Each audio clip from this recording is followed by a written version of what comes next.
last time you were on, we talked about a couple cases, John Benet Ramsey, Michael Jackson, to name a few. So there's a few more cases that conservatives really wanted to hear your opinion on. I want Okay. to start with Epstein and Maxwell. Wow.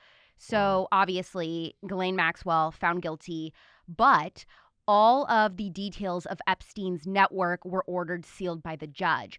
In your opinion, should the public be able to know who those people are? Absolutely. There is no question that this is only helping offenders. This is only helping people that apparently were connected to somebody who was doing some extremely bad things. And if their connection was innocent, then let's get it out and suss that out and prove it. That's fine. But if it wasn't, then they should be brought to justice. I don't care who they are. The fact is that Epstein got the sweetheart deal out of the Southern District of Florida when he should have been prosecuted. Instead, he was given basically what amounted to a misdemeanor plea. It was a 60, or I think there was a 54 to 60 page indictment, and it Right. got pled down to a minor misdemeanor charge of soliciting an underage prostitute. What? We What? I mean, there were so many identified victims in that case. The FBI had done a really good job of bringing that together, and the U.S. attorney gave it away. Why? right. I firmly believe that the only circumstances in which that occurs, and I did not work that case, so I don't know from personal experience, but I believe the only way that could happen is if there are national security implications, and those things trumped the criminal case. In other words, if Epstein claimed or did have access to information that was in the interest of our national security, that was used to get him a sweetheart deal. And I think that's disgusting. And that clearly sets up the victims for further victimization and additional victims. And I think that's absolutely wrong. I mean, we know for a fact that Epstein's friends that came to the island were people like Kevin Spacey and Bill Clinton. They flew there multiple times. So, given that evidence, do you think that there could be something to that?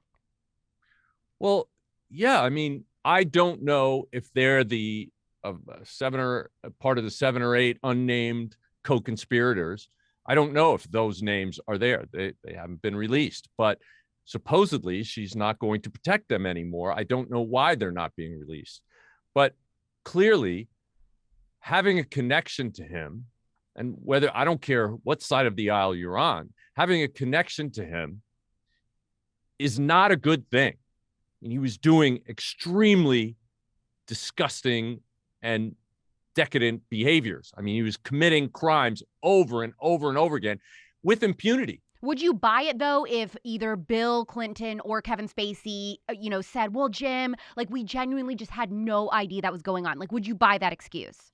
Well, I don't. If you look at the other, what you're looking for when you're doing an investigation is corroboration, right?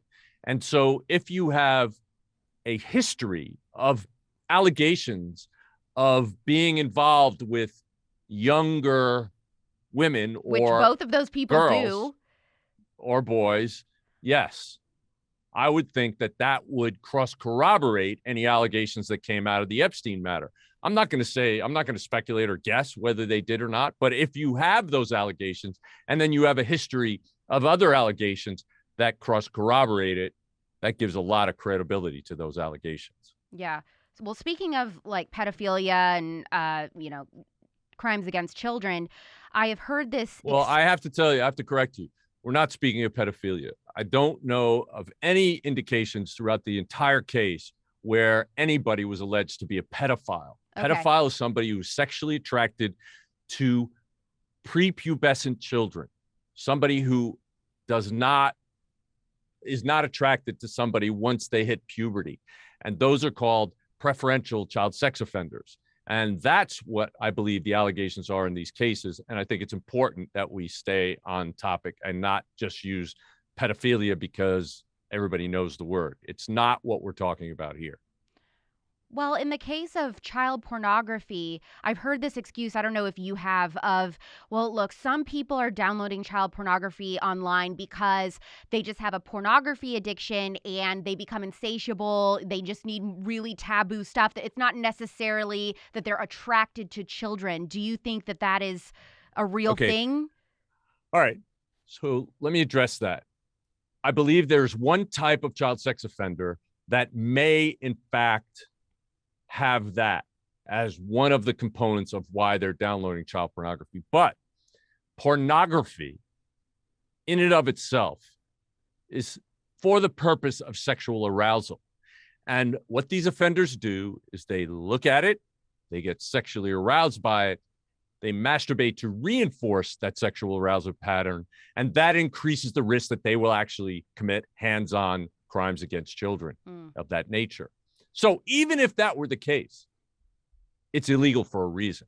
But the vast majority of people who download and collect child pornography and produce child pornography and trade child pornography, the vast majority of them have a specific sexual interest in children, and they pursue that with their fantasies, and they reinforce that arousal pattern.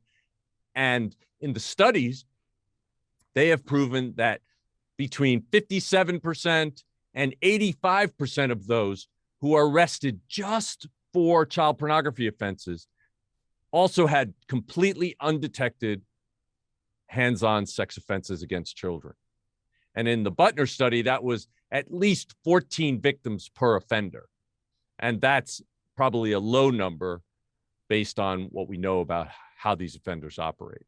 As someone who specializes in crimes against children and is a survivor yourself, was it concerning to you, Justice Ketanji Brown Jackson's, light sentences that she was giving to predators at all? Well, certainly if you look at some of the cases, they looked to be outside the norm, below the norm, and some of the statements she made. I think one offender, in fact, had sexually assaulted a child, and there was some talk of, well, the pornography was really of, I'm sorry, I'm conflating two of those cases, but I'll get back to that one. But the one who had sexually assaulted a child and then got a light sentence went on to sexually assault another child. And of course, we never want to see that happen ever. So we should probably give them the highest sentence possible. They need to, you have to understand, if they have a sexual interest in children, that sexual attraction is not just a choice. The choice to act on it is theirs, but they are actually sexually attracted to children. And you can't change that by slapping them on the wrist. You have to keep them away from children. And so in those cases where she didn't put the highest sentence possible on these guys, she obviously increased the risk that they're going to actually do something more to offend against children. And so, of course, I don't agree with that at all. Whoa. If you want to hear the rest of that conversation, subscribe to Politics on YouTube. Also, of course, you can find us and subscribe on Apple Podcasts and Spotify. Just subscribe to The Spillover to hear more with me, Alex Clark. Love you, mean it. Bye.